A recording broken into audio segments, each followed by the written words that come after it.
ஆத்துல ஒரு கால் சேத்துல ஒரு கால் அதிமுகவிடம் பேசிக்கொண்டே திமுகவிடம் டீலிங் குழம்பும் பிரேமலதா.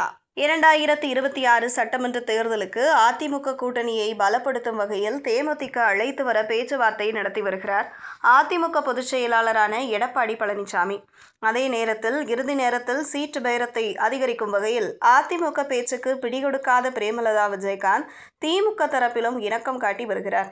கடந்த தேர்தல்களைப் போலவே கடைசி நேரத்தில் கூட்டணி குறித்து பேசிக்கொள்ளலாம் என்று கூறியிருப்பது அதிமுக தரப்பை அதிர்ச்சியில் ஆழ்த்தியுள்ளது. விஜயகாந்த் இருந்தபோதும் இதேபோல்தான் இரண்டாம் கட்ட தலைவர்கள் இரு கட்சிகளிடமும் பேச்சுவார்த்தை நடத்திய நிலையில் கடைசியில் தேமுதிக அடையாளம் தெரியாமலே போனதாக புலம்புகின்றனர் அந்த கட்சி தொண்டர்கள். 2026 சட்டமன்ற தேர்தலை எதிர்கொள்ள இருக்கும் எடப்பாடி பழனிசாமி எப்படியாவது ஆட்சியை பிடித்துவிட வேண்டும் என முனைப்பு காட்டி வருகிறார். இதற்காக பாஜகவுடன் இனி ஒட்டும் இல்லை உறவும் இல்லை என கூறிய அவர் பாஜகவுடன் கூட்டணி அமைத்திருக்கிறார். மேலும் கடந்த காலங்களில் தன்னை மிகவும் விமர்சித்த அன்புமணியையும் கூட்டணியில் சேர்த்திருக்கிறார். பாஜகவால் தான் அன்புமணி கூட்டணியில் சேர்ந்து இருக்கும் நிலையில் அவருக்கு மாநிலங்களவை உறுப்பினர் பதவி மற்றும் 30 எம்எல்ஏ சீட் ஒதுக்கப்பட்டதாக சொல்லப்படுகிறது. இது தொடர்பான அதிகாரப்பூர்வ அறிவிப்புகள் தேர்தல் நேரத்தில் வெளியாகும் என எதிர்பார்க்கப்படுகிறது. இந்த நிலையில் தமிழக அரசியலில் புதிய வரவான விஜயிடம் பேச்சுவார்த்தை நடத்தினார் எடப்பாடி. மேலும் அவர் எடுத்த சர்வே முடிவுகளும் விஜய் பிடிவாதமாக இருப்பதாலும் இன்னும் அந்த கூட்டணி தொடர்பான இறுதி முடிவு எடுக்கவில்லை. இதையடுத்து தமிழகத்தில் இருக்கும் பிற கட்சிகளிடம் பேச்சுவார்த்தை நடத்தி வருகிறார். இந்த நிலையில் கடந்த மக்களவைத் தேர்தலில் அதிமுக கூட்டணியில் இருந்து தேமுதிக கூட்டணியில் இருப்பதை உறுதி செய்ய வேண்டும் என இரண்டாம் கட்ட தலைவர்களுக்கு எடப்பாடி பழனிசாமி உத்தரவிட்டிருந்தார். பலமுறை பிரேமலதாவை சந்தித்து பேசிய போதும் இதுவரை அவர் கூட்டணி குறித்து பிடிகொடுத்து பேசவில்லை. மேலும் தமிழக சட்டமன்ற தேர்தலை முன்னிட்டு பாஜக தலைமையால் களமிறக்கப்பட்டு இருக்கும் பாண்டேவும் பிரேமலதாவை சந்தித்து பேச விரும்பினார்.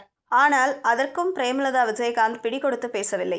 ஜனவரி மாதம் நடக்கும் கட்சியின் மாநாட்டுக்கு பிறகு எதுவாக இருந்தாலும் பேசப்படும் என உறுதியாக சொல்லிவிட்டதாக சொல்லப்படுகிறது.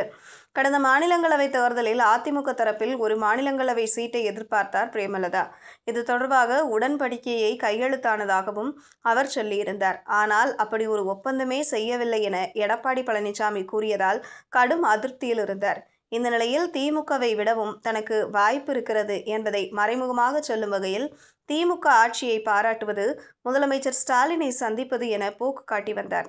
மேலும் திமுகவுடன் பேச்சுவார்த்தை நடத்தியதாகவும் சொல்லப்பட்டது. கடைசி நேரத்தில் எந்த கட்சி அதிக சீட்டுகளுக்கும் சில பேச்சுவார்த்தைகளுக்கும் ஒத்து வருகிறதோ அந்த கட்சியுடன் கூட்டணி அமைத்துக் கொள்ளலாம் என்பதுதான் பிரேமலதாவின் எண்ணம் என்கின்றனர் நம்மிடம் பேசிய தேமுதிகவினர். தேமுதிக நிறுவனர் விஜயகாந்த் இருந்தபோது அவர் திமுக எதிர்ப்பை பிரதானமாக கொண்டிருந்தார். அவர் இருந்தவரை திமுகவுடன் கூட்டணியும் சேரவில்லை.